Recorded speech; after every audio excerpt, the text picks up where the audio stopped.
Hello and welcome to Jessie Bear Book Club. We like to talk about historical fiction, wild cards, Game of Thrones, and much, much more. Remember to like, comment, and subscribe to this channel. Today, I want to talk about Unorthodox, The Scandalous Rejection of My Hasidic Roots, an autobiography by Deborah Feldman, which the Netflix show Unorthodox is loosely based on. I wanted to read this book as soon as I finished watching the Netflix limited series. I was hooked by the story. Religious fundamentalism of any sort has always fascinated me.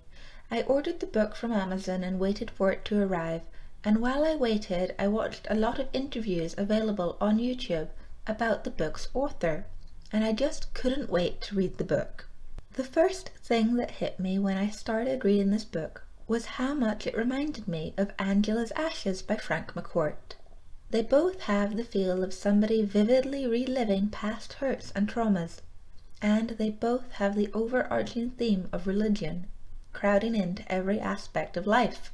In Unorthodox, this religion has been taken to the extreme, and is felt more keenly by our author. The thing that was most similar, I thought, however, with both books, was the way they described food in elaborate detail. I also really liked how she always associated her grandmother with food, as it is so relatable. No matter where you are brought up or how, grandmothers are always overly concerned with feeding up their brood of expanding grandchildren. The way Deborah describes her grandmother is also strangely feminist, as a woman's role is traditionally in the kitchen. But you can see the strength and love her grandmother put into her cooking, and it makes it even more poignant knowing that her grandmother was a Holocaust survivor. Having first watched the Netflix limited series, I assumed Deborah's parents would play a larger role in her upbringing and her escape from the Hasidic lifestyle. I was surprised to find they did not, and I assume that is simply because they did not play a large part in her life growing up. Deborah's story about making up seeing a mouse in her classroom is very funny, and I've seen a little of myself in her there. As a child, I would have done anything to get out of a boring classroom.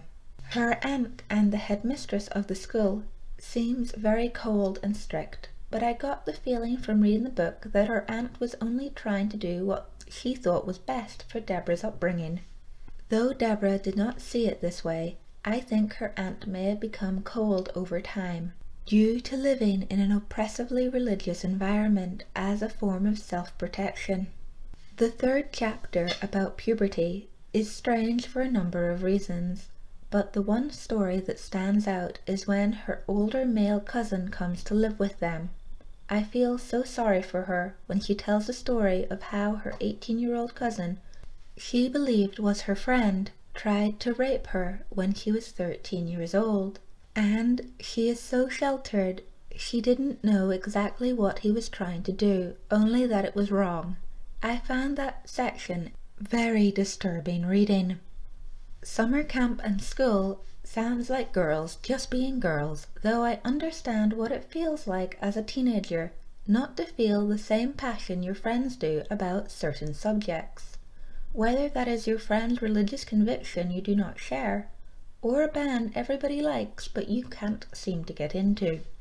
You question why you are not excited by the things that excite your peers. I did like hearing about Deborah going swimming at summer camp though, and wearing a swimming dress, something I had never heard of before reading this book. I also thought the fact Deborah liked Lizzie McGuire music rather cute. Chapter 5, when Deborah talks about the loss of her best friend Mindy after they both got married, was painful to read about. You could tell she's seen a mirror of what she could have become in Mindy, and it made her sad. Mindy had not managed or wanted to escape the religious shackles they had both felt so heavily as teenagers. Deborah's marriage sounds horrendous, and I don't want to go into too much detail about it. The book covers it so well I don't think I could sum it up here. All I want to say is it is crazy for me to think someone could be so naive about their own body in the 21st century, but I come from a non-religious, very open family, so who am I to judge? Both Deborah and her husband Eli are so naive I feel sorry for them both, but to different levels. Eli is brutish and nasty in many respects, but he is also naive. Finding out him and his friends used to masturbate each other while they were at school was as shocking for me to read as per Deborah to hear. I really was not expecting that turn of events from a very religious family. Eli and his younger sister's obsession with him was also very weird, and bordering on almost incestuous. It reminded me of Jaime and Cersei Lannister. They were too close for comfort. The thing that bothered me the most about Eli was when his pregnant wife suddenly started having stomach pains, and he decided it was more important to keep Sabbath than take her to hospital. I could not wrap my non-religious brain around that way of thinking. I completely agree with Deborah that his behavior that night was unforgivable. Her and their baby could have both died, and I view that as the beginning of the end of their relationship. I was surprised Deborah didn't seem to mind shaving her head after her marriage. She seemed to view it as the final step of growing up. I would be devastated. Like most women, I am very attached to my hair. She did seem to dislike having to wear wigs, however, and was very annoyed she could not buy a human hair wig because of new kosher laws.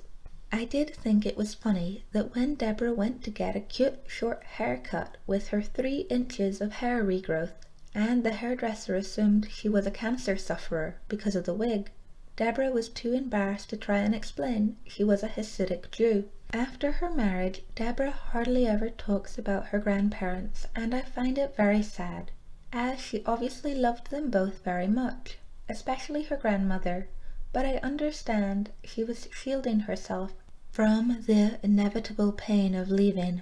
My only complaint about this book is it should have been longer. I finished it in 3 days. I know Deborah Feldman has written other books, and I might read them in the future, but I know she has mixed feelings about Unorthodox's sequel, Exodus. I really liked the epilogue to the book where Deborah explains how the making of the Netflix show of the same name was like a final closing of a chapter, and a balm to her soul. Unorthodox has 3.9 out of 5 on Goodread and 5 out of 5 on Waterstones. I give it 9 out of 10, and I really look forward to rereading it in the future. This book and TV show has really sparked my interest about the Hasidic Jewish community, and I am planning to read next All Who Go Do Not Return by Shalim Dean. I think that's how you pronounce his name. But what do you think about the book and the TV show, and what do you think was better? I personally think the book is better. But what do you think?